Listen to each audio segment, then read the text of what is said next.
মূলত সুযোগ সুবিধার আশাতেই তৈরি হয় দেশে নতুন নতুন রাজনৈতিক দল, যেখানে আদর্শের সংযোগ খুব কমই দেখা যায়। রাজনৈতিক বিশ্লেষকরা বলছেন, অপেক্ষাকৃত কম রাজনৈতিক দল বেশি মানুষের অধিকারের পক্ষে কথা বলা দরকার। সাদবিন শফিকের রিপোর্ট। ৬৫% পর্যন্ত বিদ্যুৎ সাশ্রয়ী হাইসেন্স এসি। হাইসেন্স। নানা মুনির নানা মত, বহু প্রচলিত এই প্রবাদটি যেন স্বতঃসিদ্ধ হয়ে ধরা দেয় বাংলাদেশের রাজনীতিতে। কেননা এই জনপদে রাজনৈতিক দলের সংখ্যাটা যে ঠিক কত, সেই হিসেব মেলানো কঠিন। হরহামেশাই যে তালিকায় যুক্ত হচ্ছে নিত্য নতুন নাম। এমনকি ৫ আগস্টের পর গঠিত হয়েছে এনসিপি সহ বেশ কয়েকটি রাজনৈতিক দল, যদিও নির্বাচন কমিশনের নিবন্ধন রয়েছে ৪৯টির। অনিবন্ধিত নাম সর্বস্ব দলগুলো তো বটেই, নিবন্ধিত অনেক দলেরও নেই তেমন কর্মী সমর্থক, নেই সাংগঠনিক কার্যক্রম। তারপরও নতুন রাজনৈতিক দল করতে কেন এত আগ্রহ? বিশ্লেষকরা মনে করেন ব্যক্তি স্বার্থটাই এক্ষেত্রে মুখ্য। রাজনৈতিক দলকে অনেক সময় কৌতুক করে বলা হয় যে দোকান খোলা। এই দোকান খুলে বসেন অনেকে। তো দোকান খোলা মানে কি একটা ব্যবসা। রাষ্ট্রের কাছ থেকে কিছু কনসেশন বা অন্যান্য দলের কাছ থেকে কিছু সুযোগ সুবিধা বা ব্যবসায়িক সুযোগ সুবিধা বা অন্য কোনো সুযোগ সুবিধা আপনি পেতে পারেন।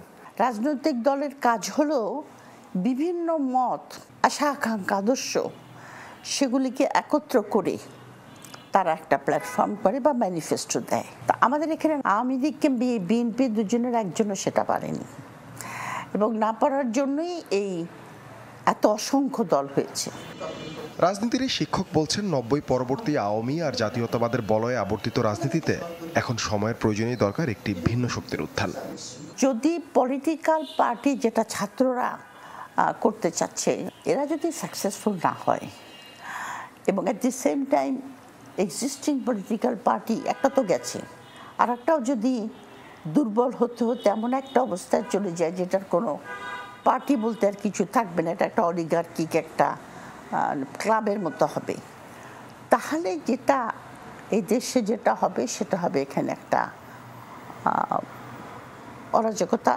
এত রাজনৈতিক দল দেশে না থাকাটাই ভালো, এবং কম সংখ্যক রাজনৈতিক দল, তার সঙ্গে যদি তারা সমাজের যে সমস্ত শ্রেণীগোষ্ঠী আছে এদের স্বার্থে প্রতিফলন করতে পারে, সেটাই যথেষ্ট। কিন্তু এর বাইরে গিয়ে রাজনৈতিক দল হলে সেটা সময় এবং অর্থের অপচয় হবে, এবং মানবিক শক্তিরও অপচয় হবে।